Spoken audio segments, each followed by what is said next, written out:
Hello students, good morning. पिछले video में हमने आपको बताया था अलैंगिक जनन, और अलैंगिक जनन के दो प्रकार मैंने आपको डिस्कस किया था इस पिछली वीडियो में, असंजनन और कायिक प्रवर्धन। और कायिक जनन जो है, कायिक प्रवर्धन है, उसको मैंने विस्तार से बताया। प्राकृतिक कायिक प्रवर्धन और कृत्रिम कायिक प्रवर्धन, उसकी कौन कौन सी विधियां है। आज हम डिस्कस करने जा रहे हैं जनन का दूसरा प्रकार, लैंगिक जनन। तो लैंगिक जनन किसे कहते हैं? जनन की वह विधि, जनन की वह विधि जिसमें युग्मक जनन व युग्मक संलयन जैसी प्रक्रियाओं द्वारा नई संतति का परिवर्तन होता है। कि लैंगिक जनन किसे कहते हैं? जनन की वह विधि जिसमें युग्मक जनन अर्थात युग्मकों का निर्माण होगा और युग्मक आपस में जुड़ करके युग्मकों का निर्माण और युग्मकों का संलयन, युग्मकों का संलयन को कहते हैं निषेचन। तो युग्मक निर्माण और निषेचन जैसी क्रियाओं के द्वारा नई संतति का निर्माण होता है, उसे कहते हैं लैंगिक जनन।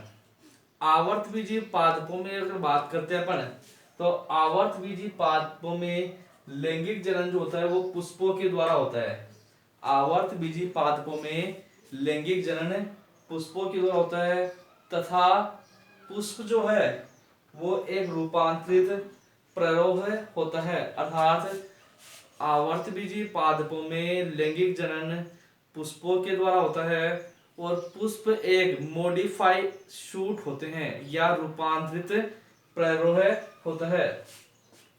पुष्प एक वृंत पर लगा होता है, पुष्प एक डंठल नुमा संरचना के ऊपर लगा होता है, जिसको पुष्प वृंत या पेडिसल कहते हैं।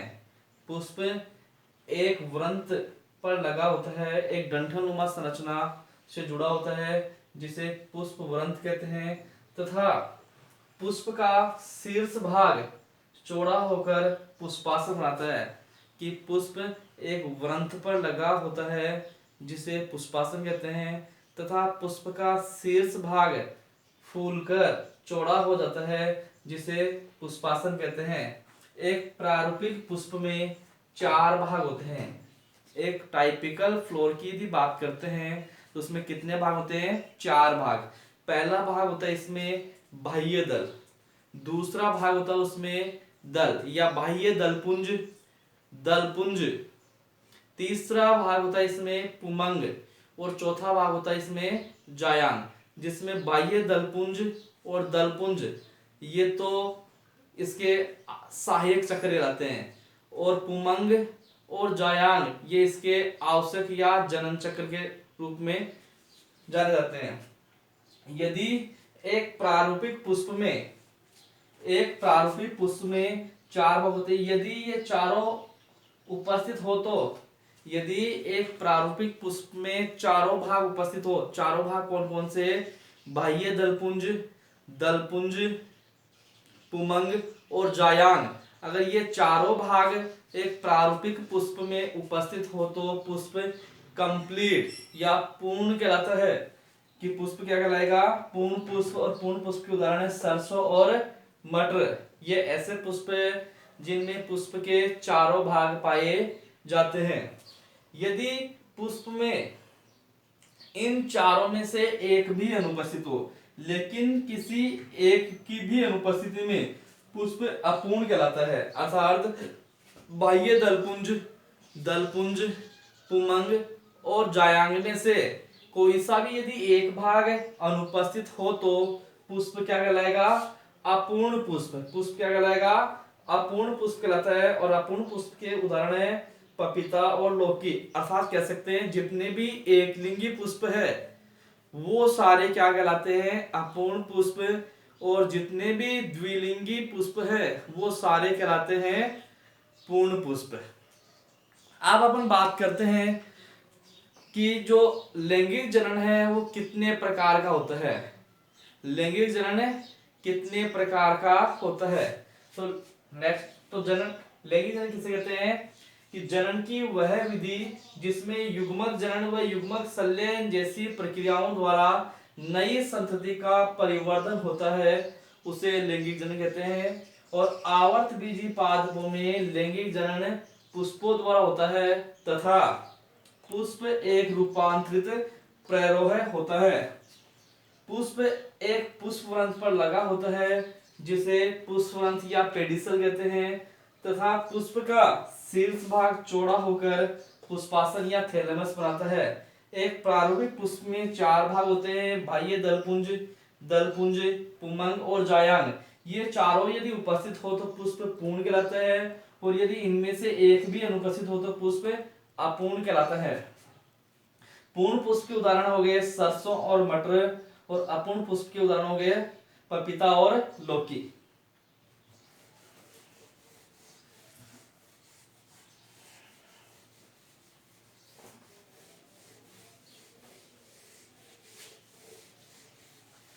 अब अपन बात करते हैं लैंगिक जनन के प्रकार। तो लैंगिक जनन के प्रकार, तो लैंगिक जनन 2 प्रकार का होता है। कितने प्रकार का होता है? लैंगिक जनन 2 प्रकार का। सबसे पहला प्रकार है समयुग्मकी, समयुग्मकी लैंगिक जनन। समयुग्मकी लैंगिक जनन किसे कहते हैं? कि जनन की वह विधि, समयुग्मकी लैंगिक जनन किसे कहते हैं? जनन की ऐसा लैंगिक जनन किसे कहते हैं? ऐसा लैंगिक जनन जिसमें भाग लेने वाले युग्मक आकार, आकृति एवं कार्य की तीनों लक्षणों में एक समान होते हैं। ऐसा लैंगिक जनन जिसमें भाग लेने वाले युग्मक आकार, आकृति तथा कार्य की तीनों लक्षणों की दृष्टि से समान होते हैं उसे समयुग्मकी लैंगिक जनन कहते हैं। और जिन पादपों में यह जनन उपस्थित होता है वे विकास के क्रम में सबसे पहले विकसित हुए होंगे। यह जनन निम्न वर्गीय शैवालों में पाया जाता है। उदाहरण इसमें आता है यूलोथ्रिक्स। किससे कहते हैं समयुग्मकी? कि ऐसा लैंगिक जनन, ऐसा लैंगिक जनन जिसमें भाग लेने वाले युग्मक, भाग लेने वाले युग्मक आकार, आकृति एवं कार्य की एवं physiology, shape, size and physiology, आकार, आकृति एवं कार्य की दृष्टि से एक समान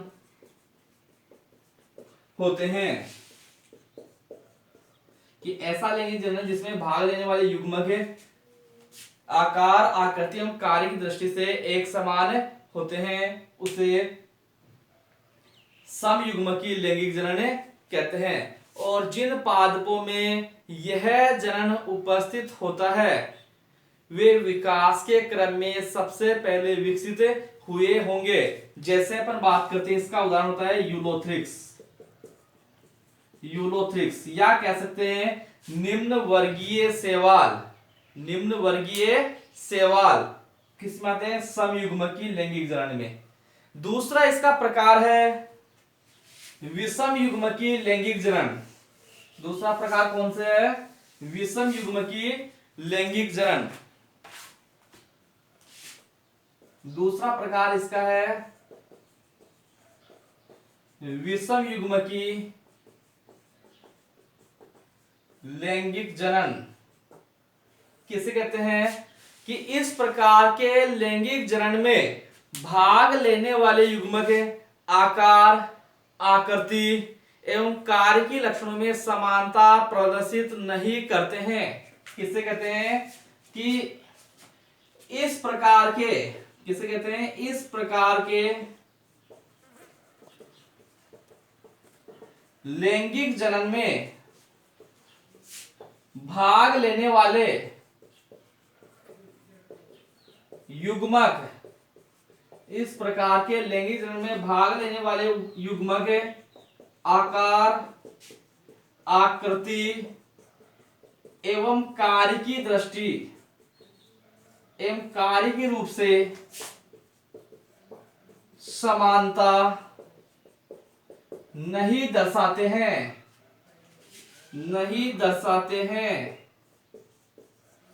कि इस प्रकार के लैंगिक जनन में भाग लेने वाले युग्मक आकार, आकृति एवं कार्य के रूप से या कार्य के लक्षणों में समानता नहीं दर्शाते हैं, उसे विषम युग्मकी लैंगिक जनन कहते हैं। यह भी दो प्रकार का होता है। पहला है असमयुग्मकी, यह दो प्रकार का होता है। पहला है इसमें असमयुग्मकी, पहला कौन सा प्रकार है? असमयुग्मकी। किसे कहते हैं? इस प्रकार के लैंगिक जनन में भाग लेने वाले युग्मक आकार व आकृति में तो समानता दर्शाते हैं, लेकिन कार्य के लक्षणों में भिन्नता दर्शाते हैं, उसे क्या कहते हैं अपन? असमयुग्मकी लैंगिक जनन। असमयुग्मकी लैंगिक जनन। उदाहरण इसमें आता है कुछ सवाल। किसे कहते हैं? असमयुग्मकी। इस प्रकार के लैंगिक जनन में भाग लेने वाले युग्मक आकार व आकृति में समानता दर्शाते हैं, लेकिन कारकीय लक्षणों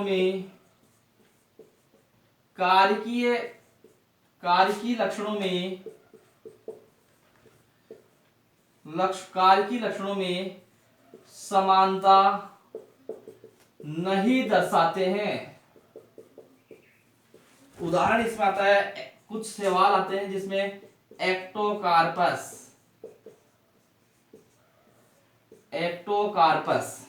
किसे कहते हैं? असमयुग्मकी। इस प्रकार के लैंगिक जनन में भाग लेने वाले युग्मक आकार व आकृति में समानता दर्शाते हैं, लेकिन कार्य के लक्षणों में समानता नहीं दर्शाते हैं, उसे असमयुग्मकी लैंगिक जनन कहते हैं। और यह कुछ सवालों में पाया जाता है। उदाहरण है एक्टोकार्पस। दूसरा है अंडयुग्मकी। दूसरा प्रकार कौन सा इसका दूसरा प्रकार है, विषम युग्मकी का दूसरा प्रकार है अंडयुग्मकी।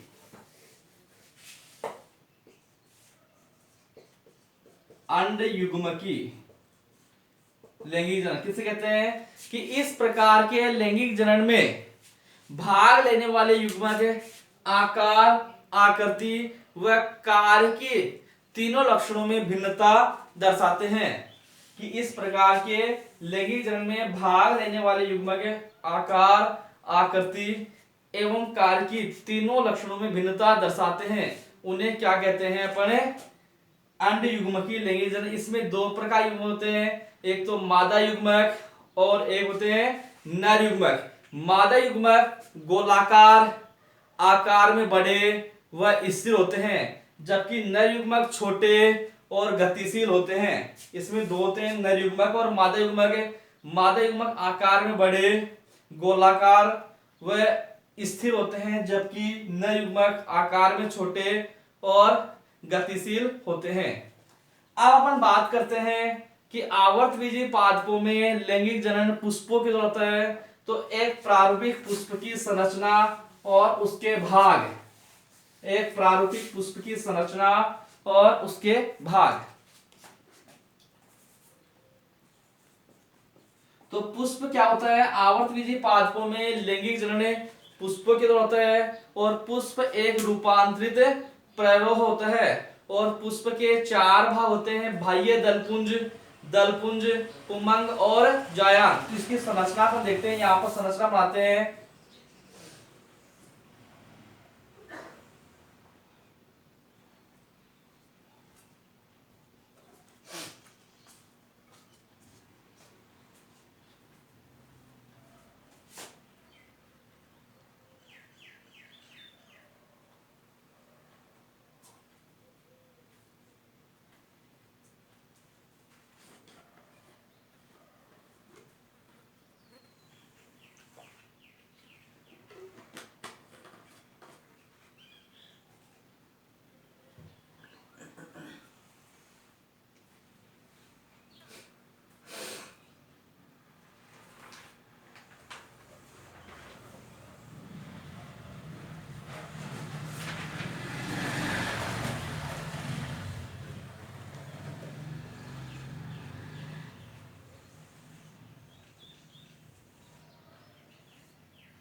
ये एक प्रारूपिक पुष्प की संरचना है।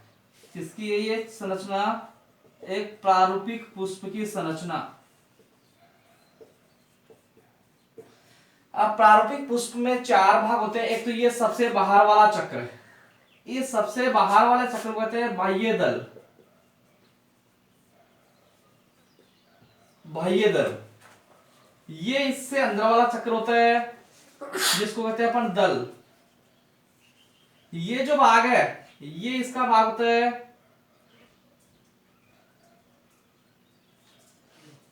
परागकोश। ये इसका भाग है योजी और ये इसका भाग है पूतंतु। और ये तीनों संरचना मिलकर निर्माण करती है जिसको कहते हैं पुंकेसर। और पुंकेसर का जो समूह है उसको कहते हैं अपन पुमंग। ये है इसका वर्तिकाग्र, ये लंबी संरचना इसको कहते हैं वर्तिका। और ये इसका है अंडाशय।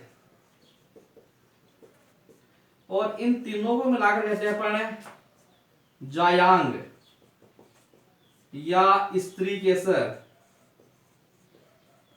या इसको कहते हैं अपन अंडप। तो एक प्रारूपिक पुष्प के 4 भाग होते हैं। तो इस प्रकार की जो संरचना होती है टाइपिकल फ्लोर की होती है। और टाइपिकल फ्लोर के अंदर यदि अपन बात करते हैं तो सबसे पहला इसका जो इसमें 4 भाग होते हैं, 4 भाग में सबसे पहला जो भाग होता है वो होता है बाह्य दल। बाह्य दल पुंज, बाह्य दल पुंज इंग्लिश में कैलिक्स। तो यह पुष्प का सबसे बाहरी चक्र होता है। यह पुष्प का सबसे बाहरी चक्र होता है और यह हमेशा ग्रीन कलर का होता है, हरे रंग का होता है। और इसका मुख्य काम होता है पुष्प को खिलने से पहले इसकी बाह्य आघातों से सुरक्षा करना।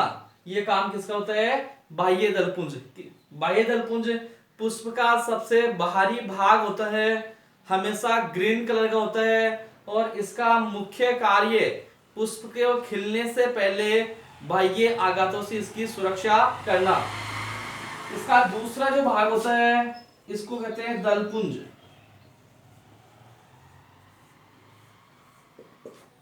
यह है बाह्य दलपुंज के भीतरी, यह बाह्य दलपुंज यह है। तो इससे भीतरी जो चक्र है इसको कहते हैं दलपुंज। और दलपुंज सामान्यतः रंगीन भाग होता है पुष्प का, इसे सामान्य भाषा में पंखुड़िया कहते हैं अपन। यह दलपुंज रंगीन भाग होता है और कलर्ड होने के कारण यह कीटों को परागण की क्रिया के लिए अपनी ओर आकर्षित करता है। तो दलपुंज क्या होता है? पुष्प का रंगीन भाग होता है, कलर्ड भाग होता है। और कलर्ड होने के कारण यह कीटों को परागण की क्रिया के लिए अपनी ओर आकर्षित करता है। तीसरा भाग इसमें होता है पुमंग। पुमंग कौन सा भाग इसका है? ये पुंकेसर का समूह है, ग्रुप ऑफ स्टामेन्स क्या कहलाता है? पुमंग। और पुमंग की प्रत्येक इकाई को पुंकेसर कहते हैं। पुंकेसर के समूह को पुमंग कहते हैं और पुमंग की प्रत्येक इकाई को पुंकेसर कहते हैं। पुंकेसर के 3 भाग होते हैं। एक ये भाग है, इसको तो कहते हैं परागकोश, एंथर। दूसरा ये भाग यहां से यहां तक, इसको कहते हैं पूतंतु। और ये पूतंतु परागकोश से जिस स्थान पे जुड़ा होता है उसको कहते हैं योजी। तो पुंकेसर 3 भागों से मिलकर बना हुआ होता है, परागकोश, योजी और पूतंतु। और इस कंप्लीट तीनों भाग मिलकर किसका निर्माण करते हैं? पुंकेसर। और पुंकेसर पुमंग की इकाई होती है। और चौथा भाग होता है इसका जायांग, या जिसको स्त्री केसर कहते हैं, या कहते हैं इसको अंडप भी कहते हैं। तो एक अंडप या एक जायांग या एक स्त्री केसर 3 संरचनाओं से मिलकर बना होता है। सबसे ऊपर वाली संरचना इसका नाम होता है वर्तिकाग्र, स्टिग्मा। दूसरा ये नलिका रूपी संरचना यहां से यहां तक, इसको कहते हैं वर्तिका, इसको वर्तिकाग्र, इसको वर्तिका। और तीसरा ये जो भाग है जिसको अंडाशय कहते हैं और अंडाशय में बीजांड स्थित होता है। तो वर्तिकाग्र, वर्तिका और अंडाशय तीनों मिलकर जायांग का निर्माण करते हैं। और जायांग जो भाग होता है पुष्प का मादा जनन अंग होता है, जबकि पुंकेसर जो भाग है पुष्प का नर जनन अंग होता है। इसलिए अपन कहते हैं पुष्प के अंतर्गत ये दो बाह्य दलपुंज और दलपुंज, पुष्प के अंतर्गत बाह्य दलपुंज और दलपुंज, इनको तो अपन सहायक चक्र कहते हैं। क्या कहते हैं इनको? तो सहायक चक्र, इनको तो सहायक चक्र कहते हैं। जबकि पुमंग और जायांग को अपन आवश्यक चक्र या जनन चक्र के नाम से अपन जानते हैं। तो इस प्रकार से क्या है, आवर्त बीजी पादपों में क्या होता है, जनन होता है, लैंगिक जनन। तो आवर्त बीजी पादपों में लैंगिक जनन पुष्प के द्वारा होता है। और पुष्प एक रूपांतरित पर्व होता है। पुष्प के 4 भाग होते हैं, बाह्य दलपुंज, दलपुंज, पुमंग और जायांग। यदि किसी पुष्प में ये चारों भाग यदि उपस्थित हो तो पुष्प पूर्ण कहलाता है। और इन चारों में से यदि एक की भी अनुपस्थिति हो तो पुष्प अपूर्ण कहलाता है। सभी एकलिंगी पुष्प अपूर्ण के होते हैं और सभी द्विलिंगी पुष्प पूर्ण होते हैं सामान्य कंडीशन में। ठीक है, तो ये चारों भाग यदि प्रेजेंट है तो पुष्प पूर्ण, जैसे सरसों है। और यदि चारों में से एक भी एब्सेंट है तो पुष्प क्या होगा, अपूर्ण, जैसे पपीता। इस प्रकार से क्या हो गया, ये अपना चैप्टर कंप्लीट हो गया है। तो दोस्तों, फ्रेंड्स, अगर आपको मेरा वीडियो अच्छा लगे तो प्लीज लाइक, सब्सक्राइब और शेयर जरूर करें और कमेंट्स करें। धन्यवाद।